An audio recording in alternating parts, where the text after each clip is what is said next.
Baik Bapak Ibu, kita mulai ya. Bismillahirrahmanirrahim. Assalamualaikum warahmatullahi wabarakatuh. Alhamdulillahirabbil alamin. Hamdan wa syukranillah wa ba'd. Puji syukur kepada Allah Subhanahu wa taala yang senantiasa memberikan kita nikmat dan karunia-Nya kepada kita semua sehingga kita masih dapat berkumpul dalam kegiatan ini tentunya dengan keadaan sehat walafiat. Salawat serta salam tak lupa kita aturkan kepada baginda kita Nabi Muhammad SAW yang insyaallah kelak akan memberikan syafaatnya kepada kita semua di yaumil qiyamah nanti. Bapak dan Ibu sekalian, hari ini adalah tugas untuk saya melaksanakan aksi nyata, yaitu diseminasi materi tentang budaya positif di lingkungan sekolah kita. Seberapa pentingkah budaya positif ini harus kita laksanakan? Dan juga ada beberapa materi di dalamnya, yaitu tentang hukuman, konsekuensi, dan lain-lainnya. Bapak dan Ibu, sebelum kita melaksanakan kegiatan, kita tenangkan hati, tenangkan pikiran, arahkan semua perhatian untuk fokus belajar pada siang hari ini. Hadirkan rasa ingin tahu yang tinggi, rasa syukur dan welas asih. Kenapa? Karena belum tentu orang-orang di luar sana masih bisa menerima pelajaran atau materi yang mungkin bermanfaat untuk kita semua. Bapak dan Ibu, ada beberapa materi yang akan saya sampaikan. Yang pertama yaitu tentang nilai kebajikan dan disiplin positif. Yang kedua, teori motivasi, hukuman, penghargaan, dan restitusi. Yang ketiga, keyakinan kelas. Yang keempat, kebutuhan dasar manusia. Yang kelima, restitusi, yaitu 5 posisi kontrol kita sebagai guru. Yang keenam, segitiga restitusi. Tujuan pembelajaran kita atau tujuan kegiatan kita pada hari ini adalah untuk memahami konsep inti tentang budaya positif yang baik. Yang kedua, mewujudkan budaya positif yang terutama menggunakan keyakinan kelas ataupun keyakinan sekolah sebagai wujud kesepakatan bersama. Yang ketiga, membangun komunikasi dua arah dengan murid sehingga mampu mengetahui kebutuhan dasar yang diinginkan murid. Bapak dan Ibu, pada dasarnya perilaku yang ditampakkan oleh siswa itu punya yang namanya kebutuhan dasar. Nah, nanti kita akan tahu apa saja sih kebutuhan dasar anak-anak. Yang keempat, menerapkan praktik segitiga restitusi dalam menyelesaikan masalah di sekolah. Yang kelima, memposisikan diri pada posisi kontrol sebagai manajer agar tercipta kenyamanan bagi murid. Ya, bukan cuma untuk kita tapi juga untuk murid. Nah, di sini saya sendiri sebagai narasumber dari perwakilan calon guru penggerak angkatan 11 Kota Bekasi, Provinsi Jawa Barat. Bapak dan Ibu, materi yang pertama adalah nilai kebajikan universal. Nah, ada beberapa pertanyaan termantik di sini. Apakah yang Bapak Ibu ketahui tentang disiplin? Nah, saya pengen nih boleh dijawab oleh Bu Eka, gunakan mic-nya. Silakan. Gak apa-apa. Apa yang Bu Eka ketahui tentang disiplin?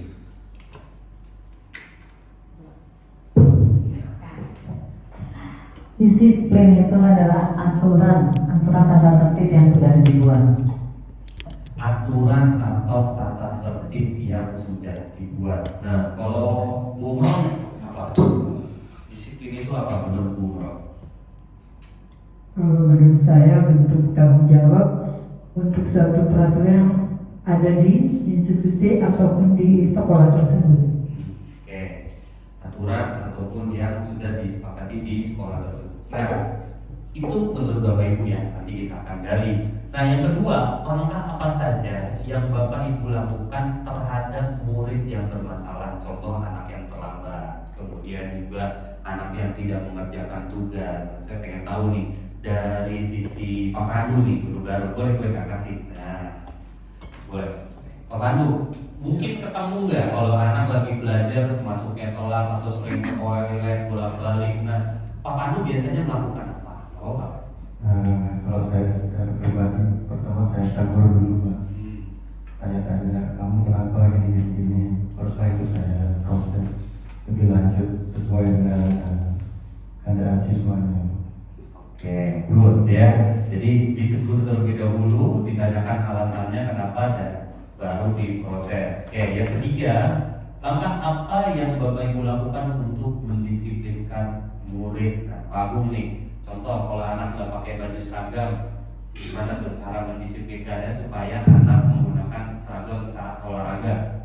Ya kalau untuk saya sebelumnya pasti saya bikin kesepakatan dulu sama anak-anak kalau baju olahraga itu wajib dibawa setiap pelajaran olahraga gitu Pak.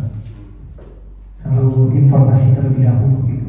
Oke, good ya. Jadi diinformasikan bahwa menggunakan seragam olahraga itu wajib untuk dipakai ketika pelajaran olahraga. Pertanyaan terakhir nih, menurut Bapak dan Ibu, apa perbedaan antara hukuman dan konsekuensi? Boleh Miss Elisa dibantu jawabannya? Apa perbedaan antara hukuman dan konsekuensi menurut Miss Elisa?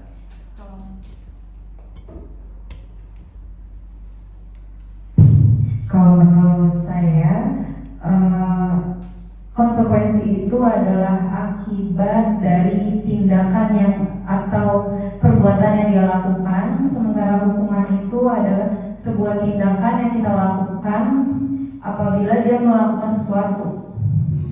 Oke, jadi hukuman itu kalau dia melakukan sesuatu yang melanggar, kemudian konsekuensi adalah akibat dari pelanggaran yang memang dia lakukan. Nah, itu tadi pemahaman kita tentang disiplin, kemudian hukuman dan konsekuensi. Nah, Bapak dan Ibu, setiap perilaku yang tumbuh pada murid sebenarnya ada kontrolnya. Siapa yang mempunyai kontrol tersebut. Nah, materi selanjutnya di sini kita akan coba langsung aja di situ ya. Kita akan coba kegiatan ini adalah kegiatan cobalah buka. Yang pertama, Bapak Ibu berpasangan. Yang A menutup tangannya secara digenggam, yang B membuka tangan temannya, gitu ya. Nah, silakan dicoba. Siapa? Yang A siapa? Nah, Bapak udah coba buka. Nah, coba buka.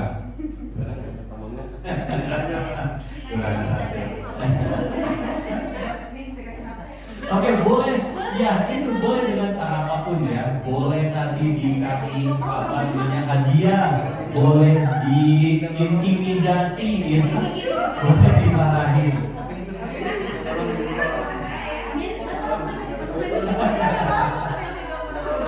Oke, sekarang gantian. Coba gantian.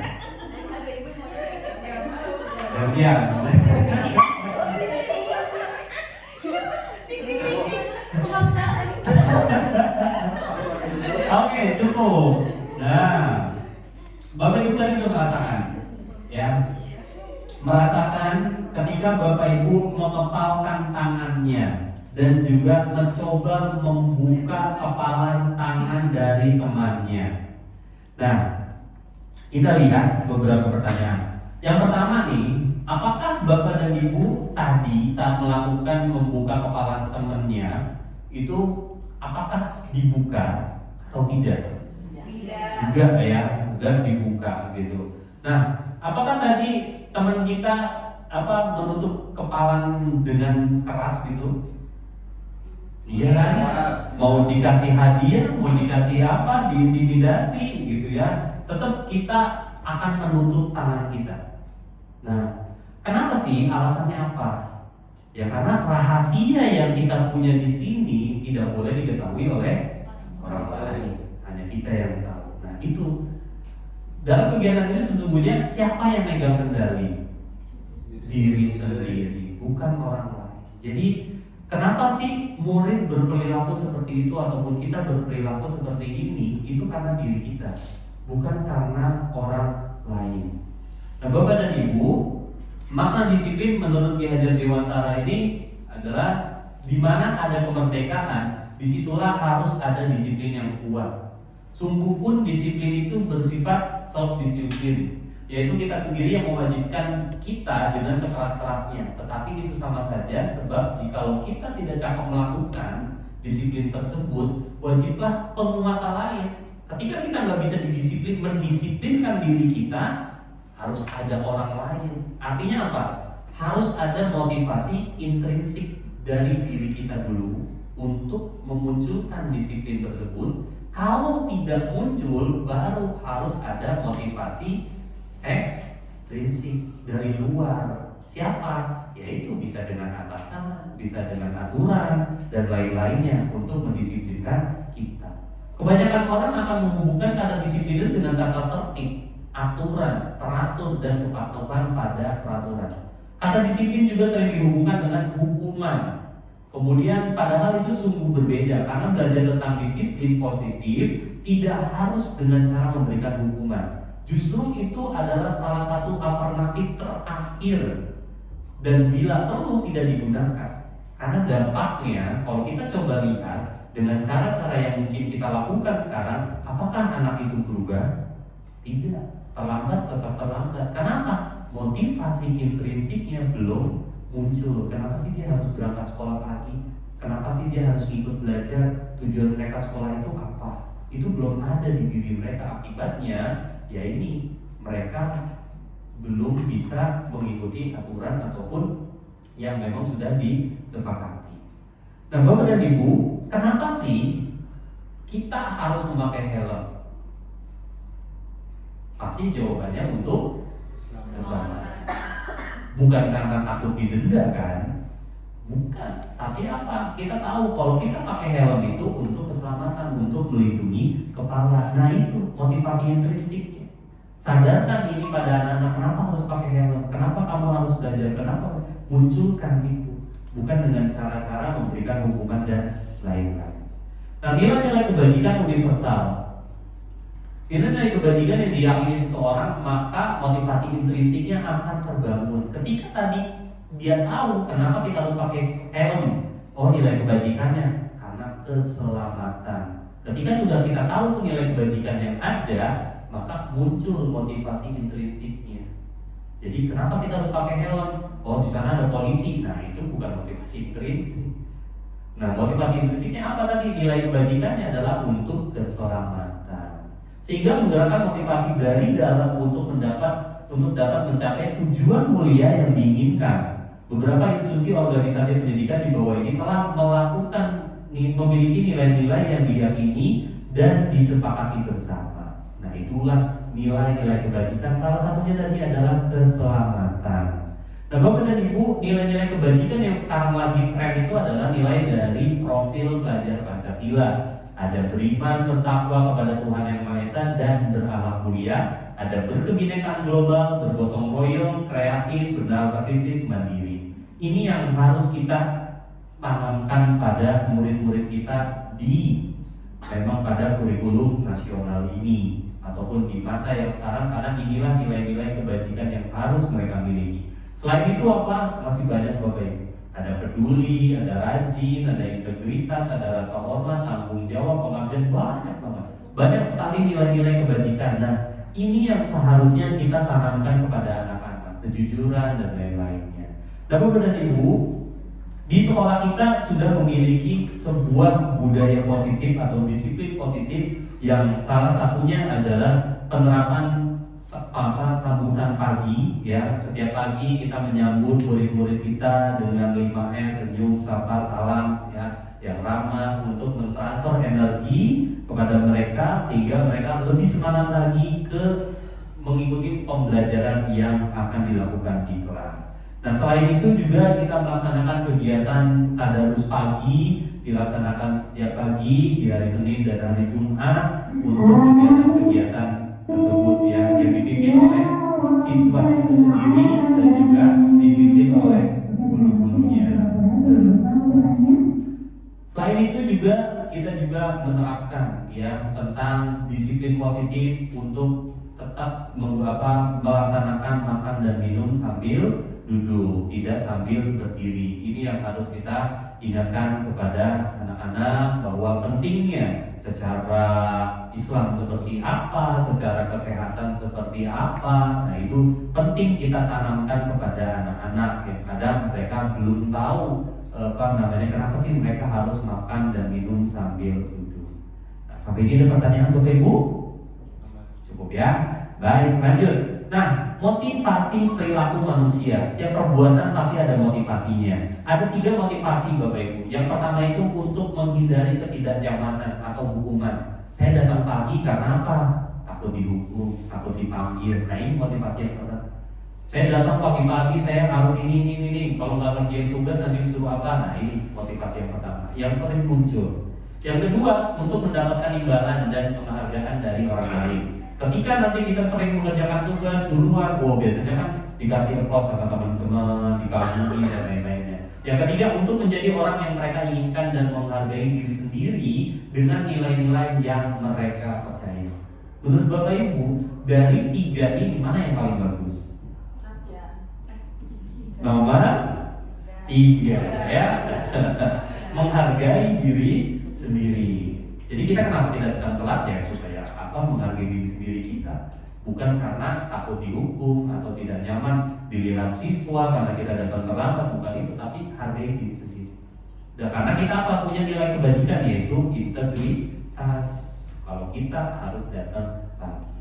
Nah, bila di sekolah tidak ada aturan yang memberikan surat teguran bagi karyawan yang sering datang terlambat, atau tidak ada atasan yang memberikan kita penghargaan menjadi karyawan terbaik karena sering tepat waktu, apakah kita akan tetap datang tepat waktu untuk mengajar murid-murid kita? Iya belum ya? Harusnya ya. Kenapa? Karena tadi kita memiliki nilai kebajikan, integritas, dan tadi untuk menghargai diri sendiri. Kalau kita menginginkan anak-anak datang tepat waktu, tentunya kita juga harus datang tepat waktu. Nah, berikutnya, menurut Bapak Ibu, dari ketiga jenis motivasi tadi, motivasi mana yang paling sering muncul di anak-anak? Nomor 1, ketidaknyamanan dan takut dihukum. Ada guru yang memang tegas banget, kalau anak telat langsung suruh berdiri, suruh apa. Giliran ganti jam pelajaran, nyonong, kabur, main kemana. Nah itu, karena dia cuma takut hukuman. Ketika jam pelajaran ada guru yang memang tidak memiliki aturan di dalam kelas, nah berubahlah sikap mereka. Jadi mereka belum muncul motivasi dalam dirinya. Pertanyaan ketiga, strategi apa yang selama ini Bapak Ibu terapkan untuk menanamkan disiplin positif pada murid-murid kita? Bagaimana hasilnya? Selama ini udah kita lakukan apa Bapak Ibu untuk mendisiplin? Tadi kan biasanya ada yang telat, suruh berdiri di depan. Apakah itu berhasil? Tidak kan? Ketika ganti guru, mereka berubah. Ya punten contoh misalkan ketika ada Pak Eka nih kesiswaan, berburu lari. Biar bukan Pak Eka yang lewat, biasa aja. Ini karena belum muncul motivasi untuk menghargai diri sendiri dan nilai-nilai kebajikan yang ada. Nah, Bapak dan Ibu, kita akan coba lihat video inspirasi. Mudah-mudahan bisa share. Ada yang udah pernah nonton ini? Oke, kita simak.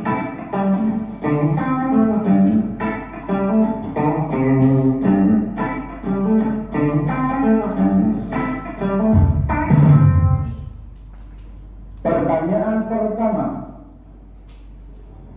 hewan apakah yang huruf depannya huruf G?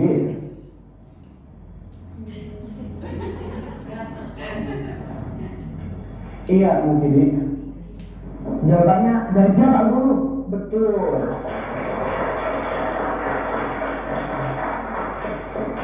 Cakep. Pertanyaan selanjutnya, hewan apakah yang huruf depannya huruf D?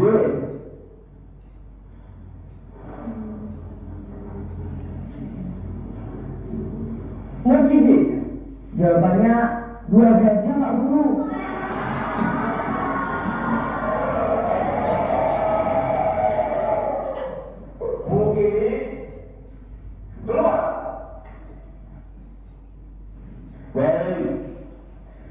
Kini sudah keluar dari kelas, Bapak harap anak-anakku sekalian menjawab pertanyaan Bapak dengan baik dan benar. Baik, soal selanjutnya. Hewan apakah yang huruf depannya huruf T? Ada yang tahu? Mungkin. Kalau jawabannya salah buat onar, jangan salahkan Bapak Guru. Bapak Guru smackdown bolak-balik. Jadi jawabannya tetap gajah Pak Guru.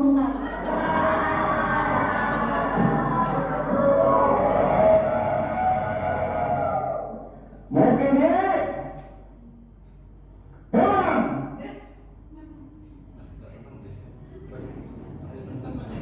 Baik. Soal selanjutnya. Hewan apakah yang huruf depannya huruf P? Ada yang tahu?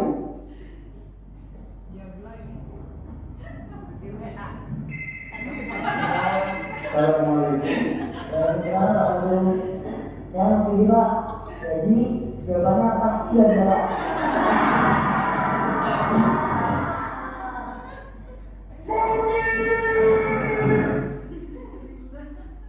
Nah, Bapak dan Ibu, melalui video tadi, menurut Bapak Ibu, yang dilakukan oleh guru tersebut itu apakah hukuman atau konsekuensi? Hukuman. Kenapa hukuman? Karena datangnya langsung, tidak ada kesepakatan. Jadi anak luar bisa jawab langsung hukuman, anak luar bisa jawab sudah apa? Nah itu karena tidak terjadi kesepakatan di antara guru dan murid. Itulah contoh dari hukuman. Apa sih itu hukuman? Hukuman itu bersifat tidak terencana atau tiba-tiba. Kita melihat anak datang terlambat, jangan jongkok. Kita melihat anak makan berdiri, langsung suruh apa dan lain-lain. Nah, anak-anak atau murid tidak tahu apa yang akan terjadi dan tidak dilibatkan.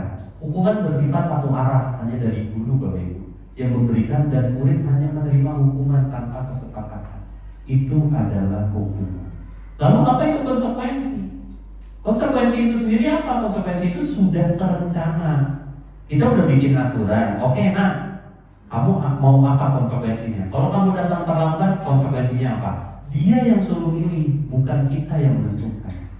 Oke Pak, kalau saya datang terlambat, saya bersedia tinggal di luar kelas selama menit saya terlambat. Kalau saya terlambat 10 menit, saya berarti di luar kelas 10 menit. Nah itu konsekuensi, dia yang menentukan, bukan dari kita.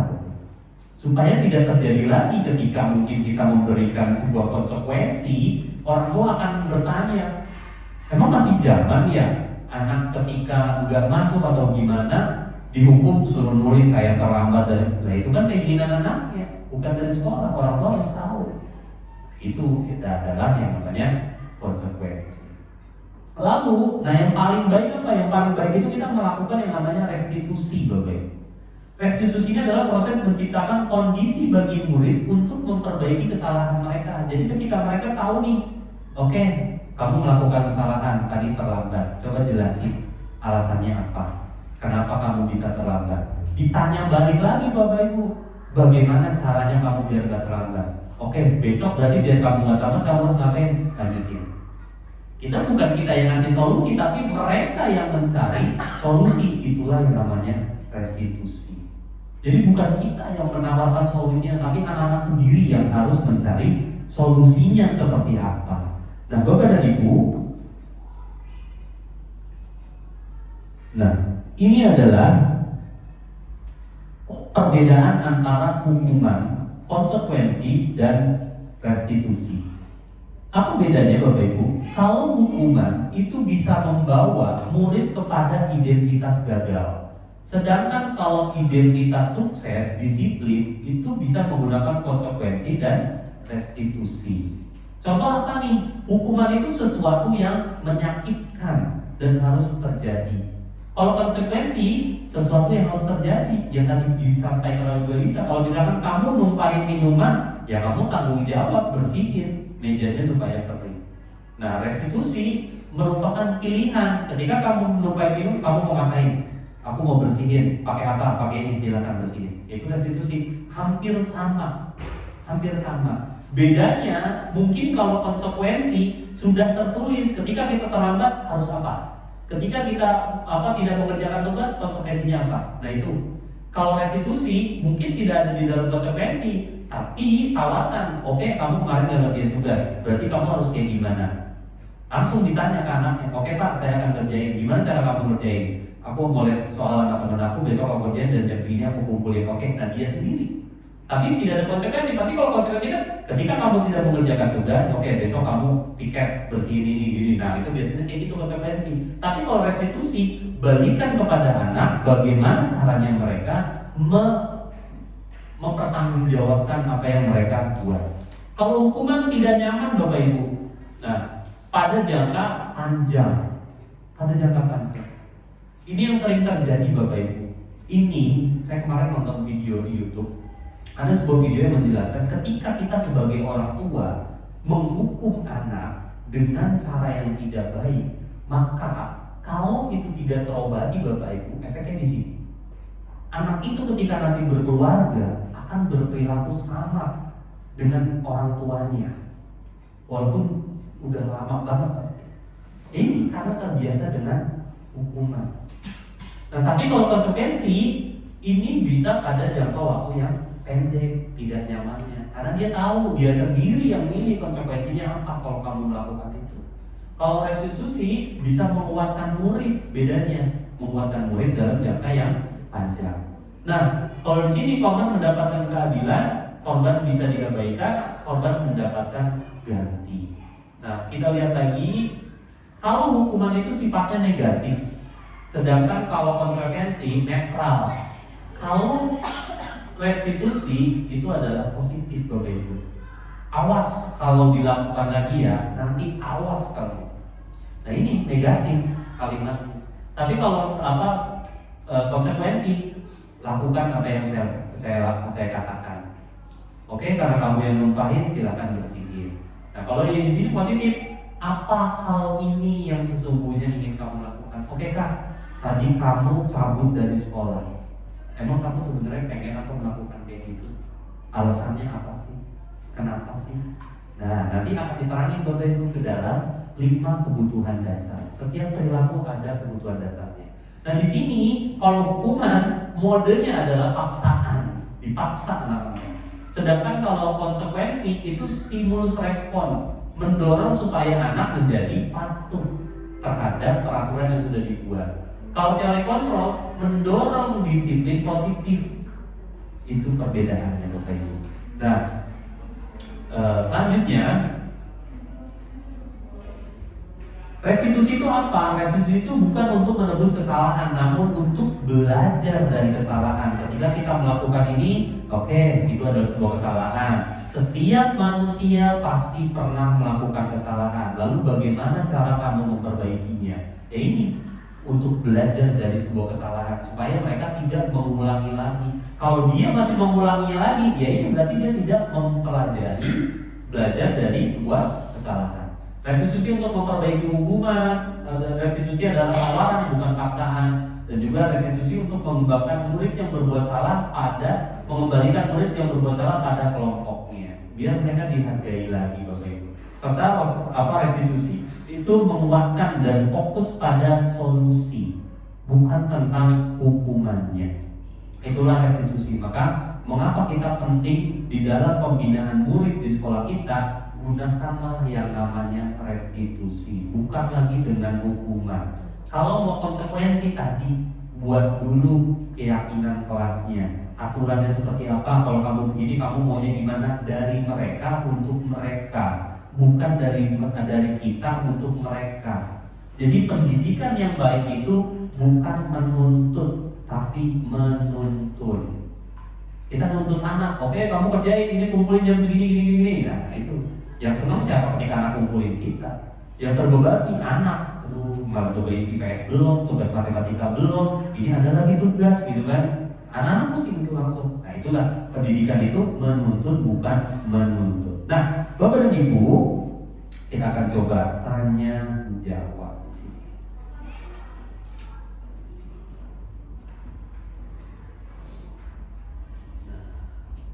Oke, kita akan jawab bersama-sama.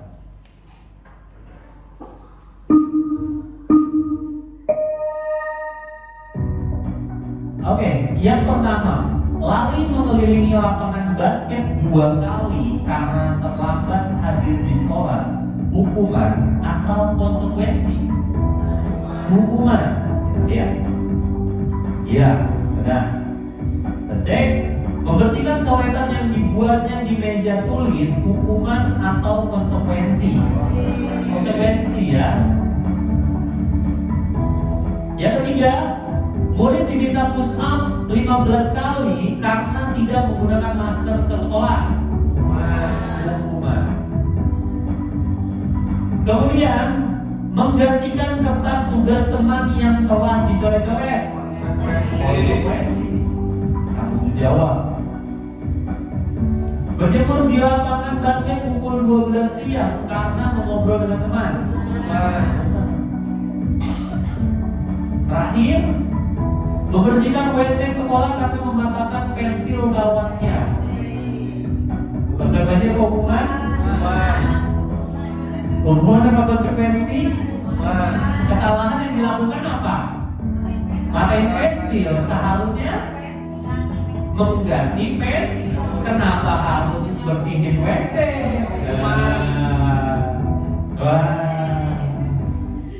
Paham? Ya, jadi kita udah tahu nih apa bedanya hukuman, apa bedanya konsekuensi. Itu perbedaannya. Nah, Bapak dan Ibu, sekarang kita coba studi kasus. Kita baca bersama-sama kasus Pak Seno ya. Iva kurang menguasai pelajaran matematika sehingga pada saat pelajaran tersebut berlangsung, dia lebih banyak berdiam diri atau menggambar di buku pelajarannya. Pada saat guru matematikanya, Pak Seno menanyakan pertanyaan, Iva menjadi gugup. Kemudian dan tak sengaja menjatuhkan tasnya dari kursi, serta tiba-tiba menjadi gagap pada saat berupaya menjawab. Seluruh kelas pun tertawa melihat perilaku Iva yang bicaranya tergagap dan terkejut tersebut. Pak Seno pada saat itu membiarkan teman-teman Iva menertawakan Iva yang tergagap dan malu luar biasa. Dan malahan minta Iva untuk maju ke depan dan berdiri di depan kelas sambil menunjuk hidungnya karena tidak bisa menjawab pertanyaan Pak Seno. Kelas semakin gaduh dan anak-anak pun tertawa melihat Iva di depan kelas memegang ujung hidungnya. Nah, pertanyaannya yang pertama, apakah Bapak dan Ibu setuju dengan tindakan Pak Seno terhadap Iva? Tidak. Tidak. Kenapa? Kenapa? Karena tidak mendidik. Ya, karena mempermalukan dan tidak mendidik. Kalau itu dilakukan oleh seorang guru, dan mungkin bisa jadi contoh nanti akan dilakukan juga oleh siswa. Dan ketika itu terjadi, siswa merasa, oh boleh, membuli seperti itu boleh. Nah, menurut Anda, tindakan Pak Seno terhadap Iva adalah sebuah hukuman atau konsekuensi? Hukuman. Kenapa? Karena datangnya tadi dadakan. Dan harusnya Pak Seno lebih dulu lihat Iva seperti apa gitu perasaannya. Tidak langsung ketika udah agak jatuh, gagap-gagap, masih disuruh ke depan dan nunjuk hidung. Coba ya, itu bayang itu berasa kali zaman kita sekolah berasa ya pernah dihukum gitu ya. Pegang kuping gitu ya, berasa itu ya seperti itu dulu ya. Nah, Bapak dan Ibu dihukum oleh penghargaan. Jadi sebenarnya selain hukuman, penghargaan juga bisa menjadi sebuah hukuman. Kenapa? Karena penghargaan itu pengaruhnya jangka pendek dan jangka panjang. Penghargaan itu tidak efektif, penghargaan bisa merusak hubungan. Kemudian penghargaan mengurangi ketepatan. Biasanya kita mungkin karena pengen ngerjain sesuatu, giliran udah gak ada penghargaan, udah santai aja. anak-anak juga jadinya santai aja. Nah, penghargaan menurunkan kualitas. Itu ketika udah nanti paling yang dapat penghargaan dia lagi, itu biarin aja gitu kan. Kemudian penghargaan mematikan kreativitas dan penghargaan itu memupuk. Nah, yang motivasi dari dalam diri. Nah, Bapak dan Ibu sekarang masuk ke materi keyakinan kelas. Nah, kemarin kita sudah menuliskan ya harapan kita tentang suasana kelas yang Bapak Ibu inginkan. Nah, kita coba lihat. Kemarin kita menginginkan apa sih Bapak Ibu? Nah, kemarin Bapak Ibu menjawab menyenangkan dan bermanfaat, rapi, tenang dan damai. Harapannya kelas aktif, fokus dan teratur. Banyak banget siswa berpartisipasi dengan aktif dan lain-lain. Banyak banget yang Bapak Ibu tuliskan kemarin. Nah, sekarang kita coba buka lagi. Oke, sekarang kita mengapa keyakinan kelas, mengapa bukan peraturan kelas? Ada yang tahu? Kenapa keyakinan kelas? Kenapa bukan peraturan kelas? Kenapa? Kalau peraturan itu datangnya dari siapa sih biasanya? Dari guru, dari sekolah. Kalau keyakinan itu bareng-bareng, kita bikin bareng-bareng Bapak Ibu. Jadi pentingnya membuat keyakinan bukan peraturan kelas.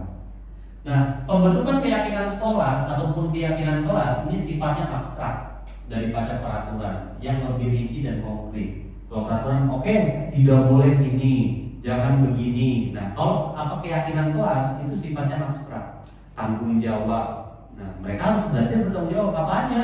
Banyak banget materi nilai kebajikan dari turunan tanggung jawab. Nah, keyakinan kelas berupa pernyataan-pernyataan universal. Kemudian pernyataan keyakinan kelas senantiasa dibuat dalam bentuk yang positif. Keyakinan kelas hendaknya tidak terlalu banyak sehingga mudah diingat dan dipahami oleh semua warga kelas. Gak boleh banyak-banyak, cukup 7-10 aja.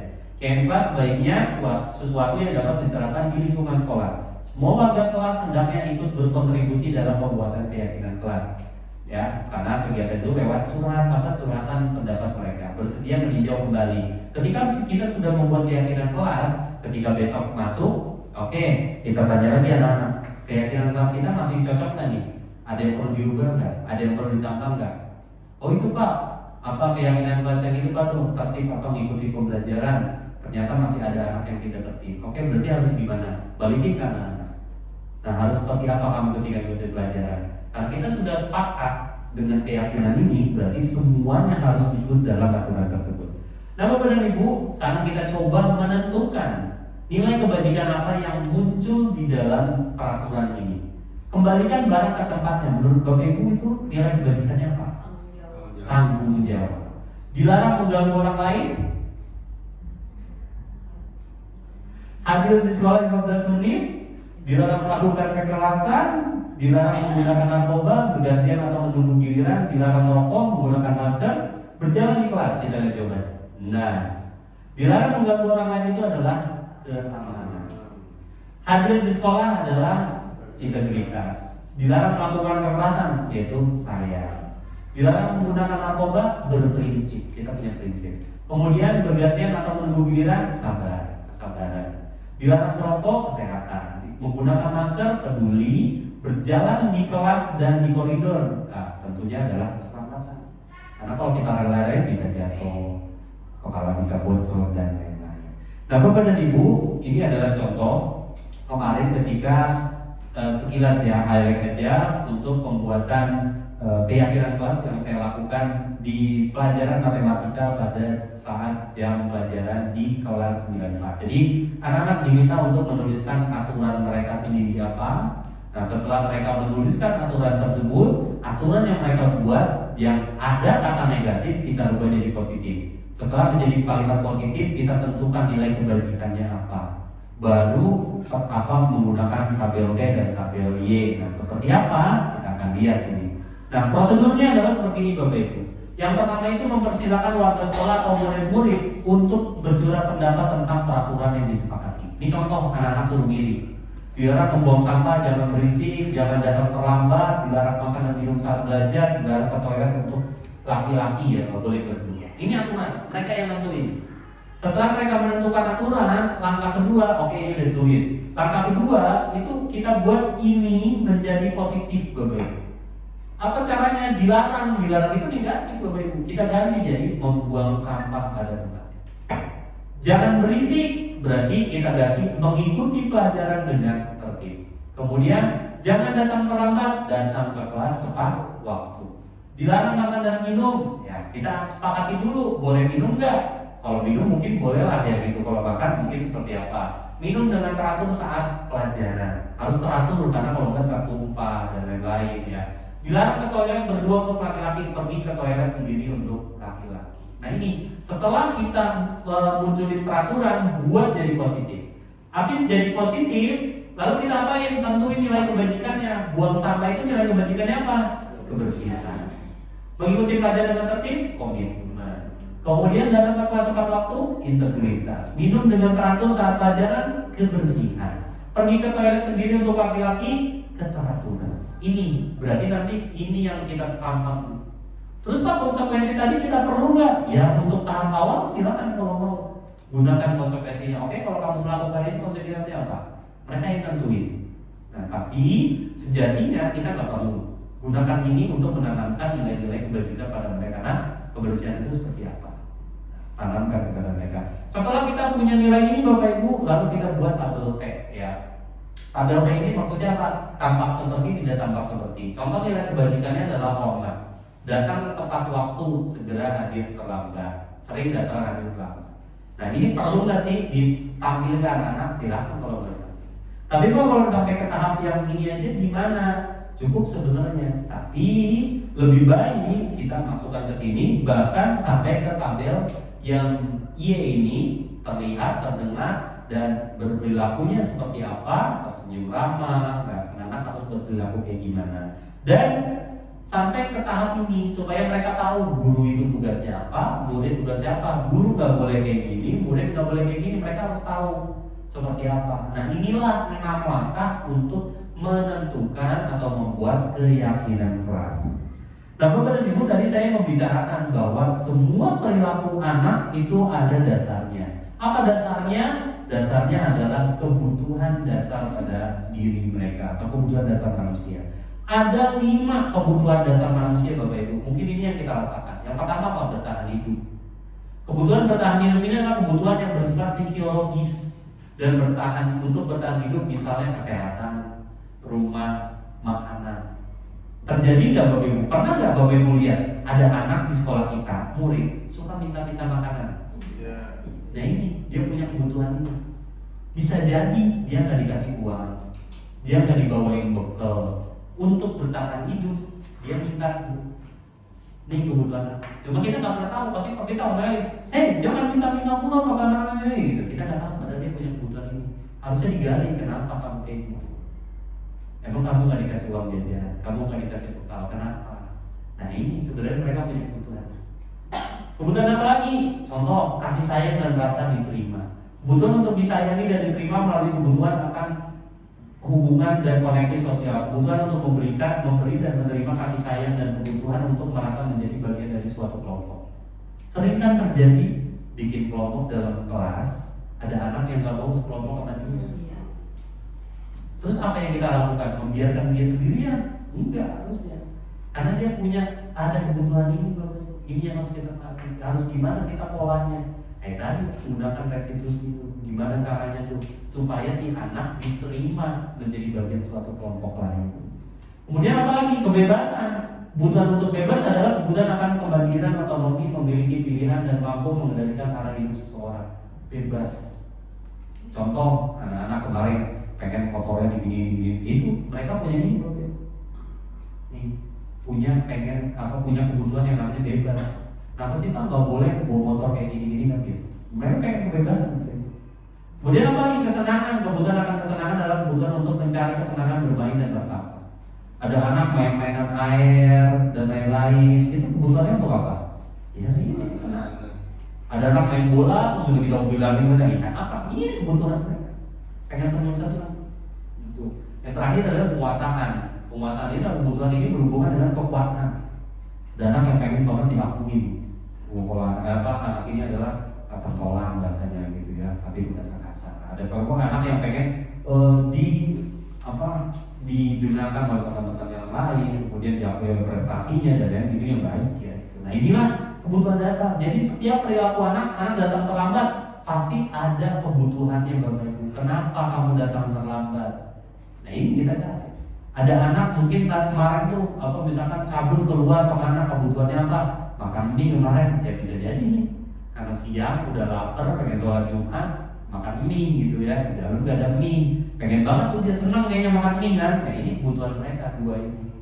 Yang mudah cuma makan mie kan, itu gak ada yang lain gitu. Nah Bapak dan Ibu kita lihat, Ibu guru bilang aku tidak boleh bersenandung sewaktu mengerjakan tugas. Katanya kelas harus tenang, tidak ada suara. Kan nggak seru jadinya. Menurut Bapak ini kebutuhan apa Bu? Kesenangan dan kebebasan. Apa yang harusnya kita lakukan? Ya kemarin yang saya sampaikan, ya udah, Kak nyanyi bareng-bareng sebelum mulai tes dan lain-lain. Kasih dia panggung kesempatan. Kalau dia nggak mau, ya udah, berarti kamu ikutin teman-teman yang lain. Kita selesaikan dulu, baru kamu silakan. Mau nyanyi-nyanyi silakan. Yang penting selesaikan dulu tadi tugasnya. Gitu. Itu adalah sebuah kesenangan. Nah, yang berikutnya adalah Bapak Ibu posisi kontrol. Ada 5 posisi kontrol Bapak Ibu. Yang pertama itu penghukum, pembuat merasa bersalah, pemantau, teman, dan manajer. Posisi yang baik adalah manajer Bapak Ibu. Manajer ini yang paling baik dan harus kita lakukan. Nah, apa sih bentuknya? Kita lihat di sini Bapak Ibu. Bentuk dari posisi kontrol tersebut ada dampak-dampaknya Bapak Ibu. Nah, posisi kontrol yang negatif dan membawa identitas gagal adalah penghukum dan membuat orang merasa bersalah. Posisi kontrol yang identitas sukses itu adalah menjadi teman, pemantau, dan manajer. Contoh, guru berbuat menghardik, menunjuk-nunjuk, menyakiti, menjunjung. Kamu itu udah dibilangin kalau ke sekolah gini, wah udah tunjuk-tunjukkan tuh dengan nada yang keras. Nah ini adalah seorang yang menjadi penghukum. Kalau membuat orang merasa bersalah, berceramah menunjukkan kekecewaan yang mendalam. Nah contohnya apa nih? Kamu sudah mengecewakan ibu, kamu sudah mengecewakan bapak. Nah ini nanti mereka ya kasihan ya, gara-gara saya bapak dihukum sama kepala sekolah, gara-gara saya bapak dihukum sama yayasan dan lain-lain. Nah itu jadi membuat merasa bersalah. Kalau yang positif apa? Yang positif ini jadi teman Bapak Ibu. Tapi kadang jangan sampai kelewatan. Karena tuh kadang kalau ibu udah jadi teman nih, Pak apa kabar? Kalau dulu di SMP pernah terjadi kan? Siapa tuh kalau kamu bilang tuh apa? Yang jenggotnya panjang gitu ya. Saking deketnya tuh, anak-anak jenggotnya digini-giniin gitu. Ya, itu sakingnya. Nah, ini bagus juga Bapak Ibu lakukan untuk Bapak Ibu. Ya sudah, nanti Bapak Ibu bantu bereskan. Karena ini kan jadi teman. Kemudian apa pemantau? Kalau pemantau, oke, udah Bapak lihat nih berapa kali kamu sering terlambat. Kenapa sih? Kamu udah tahu kan konsekuensinya apa? Kamu tahu kan kebajikannya apa? Keyakinan kelas kita apa? Nah, itu pemantau. Jadi udah berapa kali sih kamu terlambat dan lain-lain. Kalau manajer Bapak Ibu, ya ini apa yang kita yakini? Kita udah meyakini ya, kita sudah buat kesepakatan keyakinan kelas. Kalau kita harus datang tepat waktu. Nah sekarang apa yang sudah kamu langgar? Oke, disiplin, kamu nggak datang tepat waktu. Lalu kamu harus kayak gimana? Nah itu yang harus diterapkan. Nah inilah posisi-posisi kontrol manager. Yang susah membedakan itu Bapak Ibu ini antara dua ini susah. Kata-katanya itu hampir sama. Ini susah. Di diskusi itu susah. Apa bedanya membuat orang merasa bersalah sama teman itu susah. Nah ini maafkan saya pikir Bapak Ibu teman saya sama. Gitu. Ya. Ini murid sama nggak beda jauh gitu, hampir mirip antara yang membuat orang merasa bersalah sama teman. Dampaknya Bapak Ibu nih, kalau dihukum, kalau kita sebagai seorang penghukum, ini tiap hari nih ada anak terlambat, oke jalan jongkok, lari keliling lapangan, mereka akan terus kayak gini Bapak Ibu. Tapi kalau kita di sini membuat orang merasa bersalah, dia menjadi rendah diri, merasa gagal dan tidak berharga. Kalau menjadi teman, tergantung tidak mandiri dan tidak bisa memutuskan karena ada temannya tadi. Kalau kita sebagai pemantau berarti beratkan pada dampak pada diri sendiri. Oke, kalau aku 5 kali terlambat, aku udah tahu konsekuensinya. Kalau manajer mengevaluasi diri bagaimana menjadi diri yang lebih baik, Kak, gimana caranya kamu supaya jadi lebih baik dan lain-lain. Jadi gunakan kata-kata yang baik. Nah, Bapak dan Ibu, sekarang kita lihat lagi. Nah, ini ada pertanyaan-pertanyaan yang akan kita jawab. 5 posisi kontrol. Siapakah yang mengatakan ini? Kita lihat.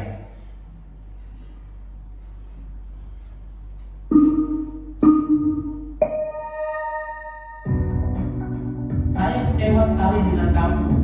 Menurut Bapak Ibu ini pembuat merasa bersalah, penghukum apa teman? Merasa bersalah. Good. Kamu tidak akan pernah berhasil dalam kehidupan ini.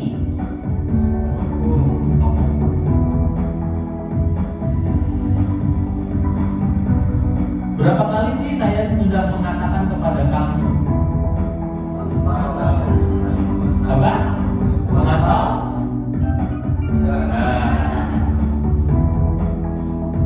Apa peraturannya? Coba lihat.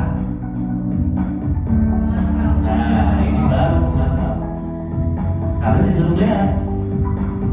Apa rencana kamu untuk menyelesaikan ini?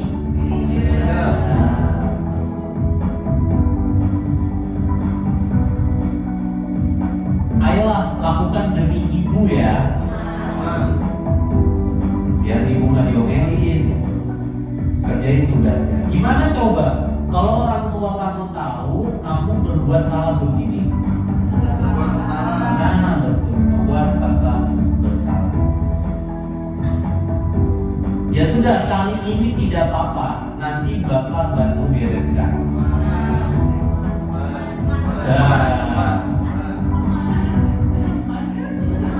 Kemudian nanti saya bantu bereskan. Apa rencana kamu untuk memperbaiki hal ini?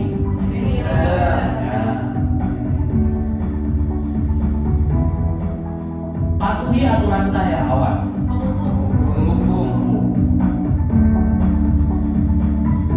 Oke, ya. Nah, jadi disuruh pulang lagi nih ya. Berapa kali saya mengatakan ini udah lah ya. Oke, dari pertanyaan-pertanyaan tadi, semoga kita udah tahu tuh Bapak Ibu. Kita harus gimana ngeluarin kata-kata ketika kita berhadapan sama murid-murid yang bermasalah. Jangan sampai tadi kita menjadi seorang yang penghukum. Karena tadi akan membawa ke identitas gagal anak. Jangkanya panjang. Lebih baik tadi bisa jadi teman, pemantau, baiknya lagi manajer. Itu yang harus ditanamkan. Nah, selanjutnya Bapak Ibu, kita akan lihat beberapa slide lagi. Studi kasus, ya ini kasusnya Pak Luman.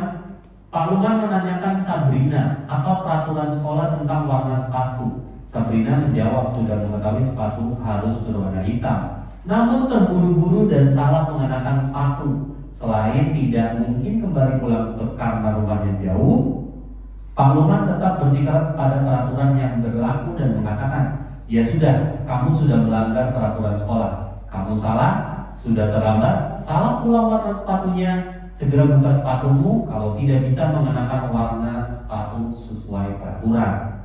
Sabrina meminta maaf dan memohon kepada Pak Lukman agar tetap dapat mengenakan sepatunya dan berjanji tidak akan mengulang kesalahannya. Namun Pak Lukman tidak mau tahu, tidak, kamu telah melanggar peraturan sekolah. Kalau tidak sanggup ambil sepatu di rumah, ya sudah, kamu tidak bersepatu saja seharian di sekolah.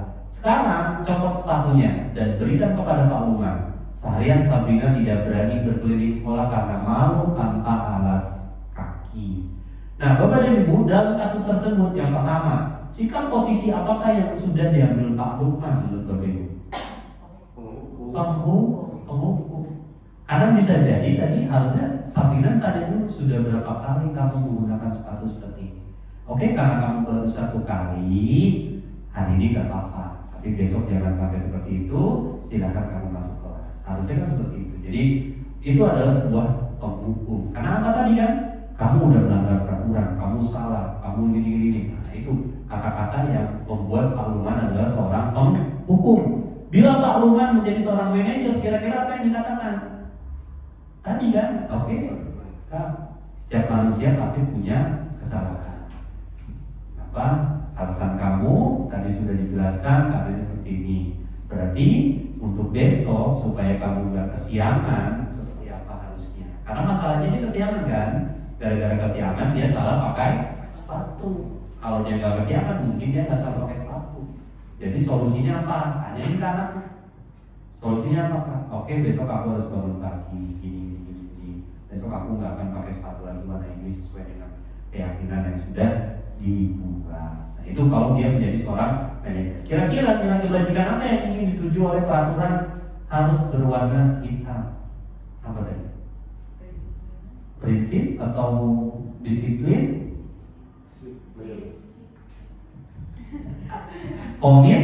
Komitmen, ya kan keyakinan yang sudah memang kita buat kesepakatan bersama, kita sudah sepakati. Bagaimana Anda menyikapi langkah yang diambil Pak Umar mengenai kasus tersebut? Ya tadi, Pak Umar adalah seorang hukum, harusnya dia bisa jadi seorang manajer dengan kalimat-kalimat yang tadi. Tanyakan dulu alasannya kenapa, kemudian juga kenapa dia bisa seperti itu, dan solusinya seperti apa. Nah itulah tentang 5 posisi kontrol. Nah materi terakhir Bapak Ibu yaitu tentang segitiga restitusi. Segitiga restitusi ini ada 3 langkah Bapak Ibu. Langkah yang pertama itu adalah menstabilkan identitas. Dengan cara apa nih? Setiap orang pasti pernah melakukan kesalahan. Kamu bukan satu-satunya yang pernah melakukan ini. Bapak juga dulu sama kayak kamu pernah melakukan itu. Itu dengan cara menstabilkan menjadi dia paham. Oh, ternyata Bapak juga pernah kayak gitu Pak. Iya pernah. Itu habis menstabilkan validasi tindakan yang salah. Kamu pasti punya alasan kan? Kenapa kamu begitu? Jelasin alasannya apa. Nah, menurut kamu gimana caranya supaya kamu gak begitu lagi besok? Tanyain gak nanti? Oke, dia nyari solusi sendiri. Setelah dia mencari solusi sendiri, menanyakan keyakinan pas apa yang udah kita buat. Supaya apa? Tadi kan gak berdisiplin. Misalkan tadi datang tepat waktu, oke, berarti besok kamu harus seperti apa dan lain-lain. Nah itulah langkahnya Bapak Ibu, ada 3 nih. Stabilkan identitas, kita semua akan melakukan hal yang terbaik yang bisa kita lakukan. Validasi tindakan yang salah, semua perilaku punya alasannya, punya kebutuhannya Bapak Ibu. Tadi ada 5 kebutuhan. Apa aja yang pertama? Kebutuhan hidup manusia tadi? Bertahan hidup, kesenangan, kebebasan, penguasaan, kasih sayang. Ada 5. Nah, Bapak Ibu, ini adalah sebuah video pada saat saya melakukan restitusi kepada beberapa kasus. Ada kasus yang memang terlambat datang ke kelas. Kita akan coba. Kalau ada sebuah pangkat A pangkat M dikali A pangkat M, maka pangkatnya itu kita harus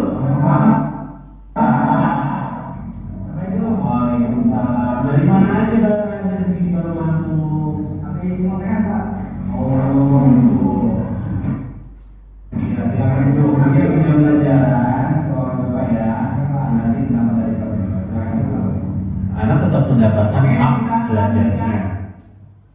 Nah setelah nanti belajar sistem. Waalaikumsalam. Silakan dibuka. Siapa nama kamu? Nama saya Barajika Sofwan. Barajika. Sofwan. Tinggal di mana kamu? Tinggal di Negara Gading Timur Jogja. Negara Gading Timur Jogja. Sekarang udah kelas berapa? Kelas 9. Kelas 9. Oke. Kamu tahu nggak kenapa kamu dipanggil ke sini? Tahu Pak, karena saya telah. Nah, karena tadi masuk pelajaran setelah, kan? Oke. Sebenarnya kalau kamu terlambat hanya 1 kali itu nggak jadi masalah. Stabilkan identitasnya. Tapi tadi bapak dengar nih dari guru-guru katanya kamu juga sering tuh terlambat di jam pelajaran yang lain. Benar? Benar Pak. Benar ya. Nah pasti juga kamu pasti ada alasannya nih kenapa kok kamu bisa datang ke kelas itu terlambat. Coba deh kalau pengen dengar alasan kamu apa tuh kenapa datang ke kelas itu terlambat. Nah saya ngantri dulu di kantin beli makanan. Sama saya melaksanakan nonton bola sampai dengar bel. Jadi kamu telat masuk kelas itu karena kamu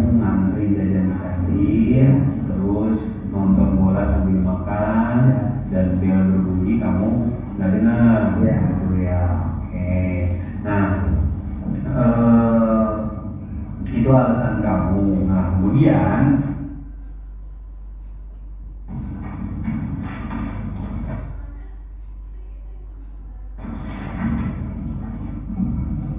biasanya jajan apa nih? Jajan makanan dan macam-macam.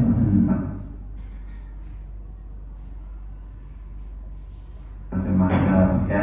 Kalau